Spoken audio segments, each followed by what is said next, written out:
So, hi, thanks again for coming to the podcast. I'm Helen Neale.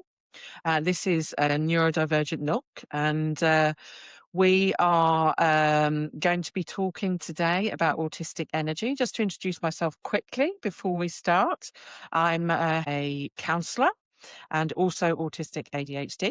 And I'm here with Diane Franier, and she will introduce herself. Yeah, hi everyone. Diane, autistic ADHD as well, parent, foster carer, previous head teacher, and now a SEND consultant. Wonderful. So, autistic energy, neurodivergent energy. I don't know whether it's particular to being autistic. I think We it's don't know because we both got both. we do, yeah. And does it fall along all of those because neurodivergence is a big, broad Yes. brush term, isn't Yeah, it? So yeah. would maybe just talk about energy, but with the examples from our own personal lived experience, Yeah. which is obviously those, autistic and ADHD experiences. Yeah. So when we talk about autistic energy, what springs to mind for you? So for me, it's that burnout word, isn't it, that's thrown around a lot. Um, I am an all or nothing person. And I think when I was younger and I didn't know I had ADHD or autism, I would just assume that I'd been, working too hard, or that I was, still ill from that cough or cold I had the other week, whatever it might be. And then, fast forward 20 years of being a mum intensely. Um, and then you just put everything down to being a tired parent, don't you? Um, so not ever kind of catching myself and, going, is there another reason why, you've got all these commitments and a job and 3 children and whatnot, but actually you can't get out of bed. You haven't got a sore throat, you haven't got a temperature, but never kind of really working out what that was. I remember, you know, GPs diagnosing me, for example, after flu with post-chronic fatigue. Um, rather than all those opportunities that there might have been all those years to go, well, what else is going on with, that body? Why does this healthy, fit, woman in her 20s keep having these, responses after an event or after an illness, rather than her body is absolutely burnt out? She's clearly, completely overwhelmed, completely this, completely that, and needs a few weeks to rest. So yeah, that's kind of my lived experience of it, I suppose. Yeah. So it sounds like there's that, and I'm kind of putting in my own personal experience here as well. So if it doesn't resonate, do say it's that do, which is driven by that hyperactivity, that ADHD, and then suddenly the oh crap. I don't. It's all gone. I've got none left, and I've not got the brakes. Yeah. And because I'm pushing and pushing through it, It's too late, isn't it? and it's too late, and then you hit burnout. Yeah. And I suppose there's I've spoken a little bit about this with other neurodivergent people. I suppose there's a wish to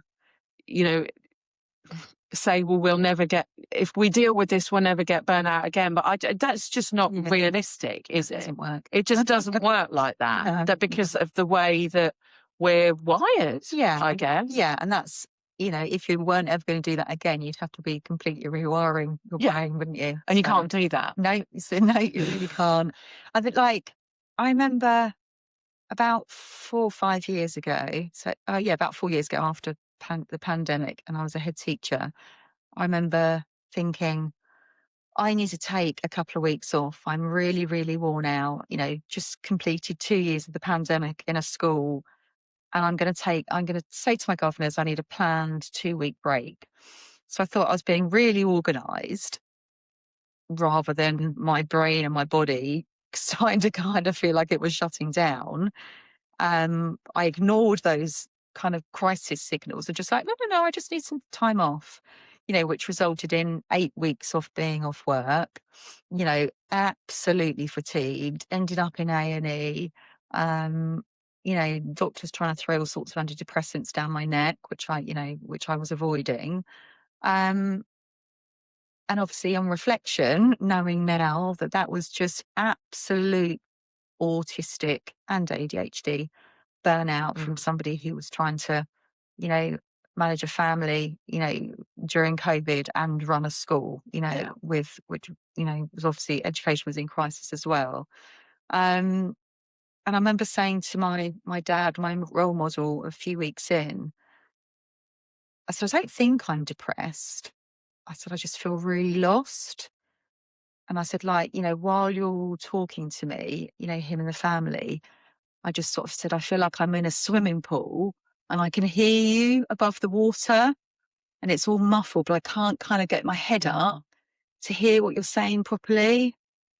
And it was such a strong physical feeling, like what I was describing him, that I can almost feel it now that, and the overwhelm and that burnout was so strong for so long that I worried it wouldn't go away.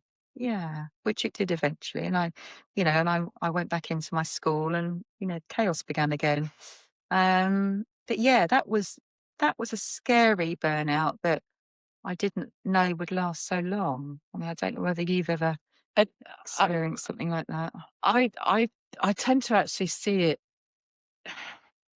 it in my family. My brother, who is has significant mental health challenges, and a lot of the time, that mental health professionals look at him retreating Yeah, and feel that he's yeah, depressed yeah, or there's something going on with his mood, but actually it's self-preservation, and he needs that to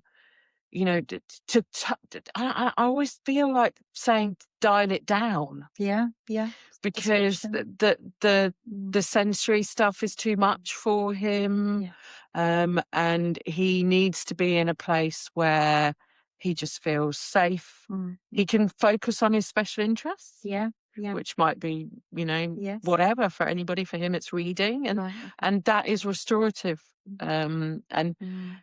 and that seems to work so well for him, him. but it can be Yeah. misinterpreted by Yeah. those around him. Okay.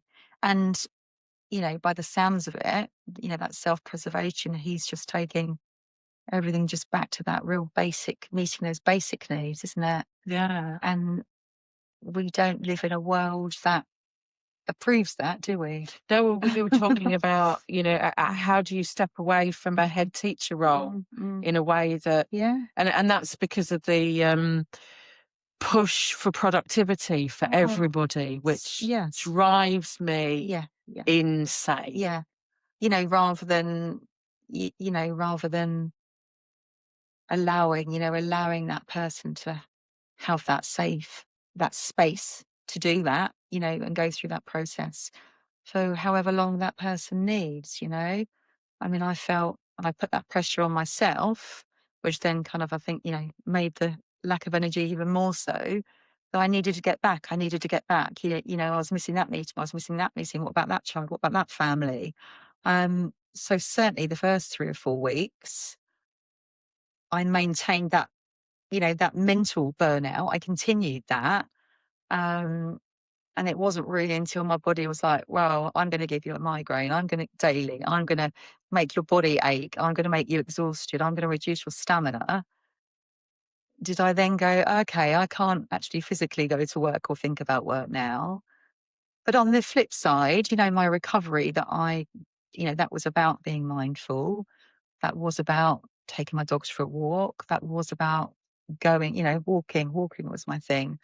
And it was springtime when that all happened. So, watching the kind of the season change and just trying to be present. And I'm rubbish at that whole, at mindfulness practice when it is just being still. That doesn't work, does it? No, especially not the ADHD brain. But allowing myself to do it in a mindful way with walking and yoga Yeah. and maintaining that movement, you know, that worked particularly for me. And you could have mindful practice, Yeah. but it doesn't necessarily need to be, because and I have probably said this before. Anybody says to me, clear your mind, the instant thing is, it just goes mad. There's so many things. If someone says that to me, the only way of being able to do it is to anchor myself with another sense. Yeah. And you're moving with your dog. Yeah. And you know, I find that I can be mindful when I'm walking, when I'm sort of trying desperate, and sometimes even, you know, before a therapy session, I do like to try and ground myself if I can. Yeah. And even if it's just as simple as putting my hand on my chest and feeling that can help. Yeah, without a doubt. And I think, yeah, and if that gives you just that little bit more positive energy, doesn't it? You know, you're ready to go in for the next, you know, the next challenge ahead. But I think it's the burnout. What concerns me is, obviously, you're talking about but we're talking about burnout in children. Yeah, yeah. And that saddens me deeply. So much. And I, you know, and I see it particularly more in the last couple of years. I'm now working much more with neurodivergent teenagers. Real genuine burnout that seems to be lasting longer than it does for us adults, because they're already, you know, you've got to throw in their hormones and puberty and, you know, and social media and you know, peer challenges on top of that neurodivergent burnout. And, you know, it's almost just too much, you know, just too much for those children and teenagers to be able to manage. And of course, that's always been there. There's always been neurodivergent children and teenagers, haven't there? But I just think with the pressures that we have today, that where we're not just, you know, meeting our basic needs or going to school or we're going to work, that where is the time for those children and teenagers to recover? So if they're going home and, you know, they're on their phone for the next 5 hours at home, then, you know, where is their time to be naturally mindful? And actually, you know, if you're in an environment where you're perhaps struggling, when I was a kid, it was kind of contained in the school building. Yeah. But with the phones, it's not anymore, is it? You know, it's everywhere. Yeah. And, you know, and I see that in my own teenagers, you know, that's that constant stress about even just another friend, you know, that's eating up their own mental capacity. There's just no stopping it, is there? You know, if we're feeling exhausted from a day at work, you know, hopefully we can, you know, walk away from work and walk away. But I think, yeah, children, young people don't have that ability to now, unless, you know, they're only allowed on their phone an hour, you know, a day or whatever it might be, you know, depending on their parents' rules. And even then, if you're, you know, have a child that's, you know, PDA, then that kind of thing is really hard, because it's a demand, isn't it? You know, that rule and all the rules, they're all demands, aren't they? Yeah. And that makes that even more complicated to navigate. Yeah. And I do think that, you know, we're, as adults, we're in a position where we are perhaps more, some of us anyway, but not all of us, to think about the restorative practices that we can do for our autistic energy. Yeah. And as carers, maybe to try and, where someone is perhaps non-speaking, maybe to try and, again, that curiosity and looking at the communication to see, well, what is it that is helpful and supportive? For the autistic ADHDers that I'm working with, or looking after. And I've got a lovely example of that. I work with a young man who's 10, who's pre-verbal, now saying some words, and has autism and likely ADHD. And yeah, you know, and working and spending time with him and learning how that I can give him those opportunities to remain energized and remain regulated so that he doesn't, feel burnt out after a busy day, for example. And think about, what I think he likes or what he can show me that he likes. And for him, it's running. Um, and you'd think, oh, well, how does that not get you burnt out if you're running? But, for him, that obviously clears his mind. So it's about finding a park that's got safe fences and boundaries all the way around it so that he can literally kind of, run sporadically and, and dart everywhere. And he's really happy again, and he's calm. And that's wonderful to Yeah. see, that Oh, it's it's the gorgeous. joy that Yeah. we can experience when we are connected with Yeah. those things. And I think sometimes there's a lot of focus around, building energy. I don't even know if that's a thing, but people, you know what I mean. Yeah. And we maybe think, well, we need to be social. But actually, sometimes that connection, particularly with neurodivergent people, it might be with something different. Yeah. And with him, it's the physical exercise. With many, it's their special interest. If autistic ADHDers, autistic people, that's really restorative. It really helps regulate. And that can help with burnout and levels of autistic energy. Yeah. I think, one thing us autistic people love is animals, isn't it? And I think that is Typically, a great way. I didn't mean to make a sweeping statement, but obviously lots of us do. Yeah, absolutely. And I think that is an amazing way of reducing burnout, even if it's just, stroking your cat or your neighbour's cat or taking your dog or somebody else's dog for a walk. That is just such a mindful way of thinking about the animal rather than yourself, getting all of that oxytocin, from stroking and cuddling animals. And I think that is an amazing way of reducing burnout and giving back some energy to you, and getting that positive energy, from those animals as well. I mean, all of the children and young people that I work with that have autism all, happen to love animals. And I use, animals in the coaching and tutoring that I do. And it makes such a difference, even just the energy in the room as well, that those children, those young people feed off. Or, if they've got a dog in their lap while we're having their session. So yeah, there's kind of natural ways like that, isn't there, to support children and young people to, reduce that burnout. Yeah. And I guess that's another form of connection, really, isn't it? The connection with the animal and the feeling of belonging, I suppose. Completely. I'm about to add to my collection of animals, of dogs and cats and hens, that will get into 2 pygmy goats. So I will be able to let you know in another podcast how that works The out. goats have worked. Using that as emotional support animals for some of the That's a children that I wonderful work idea. with.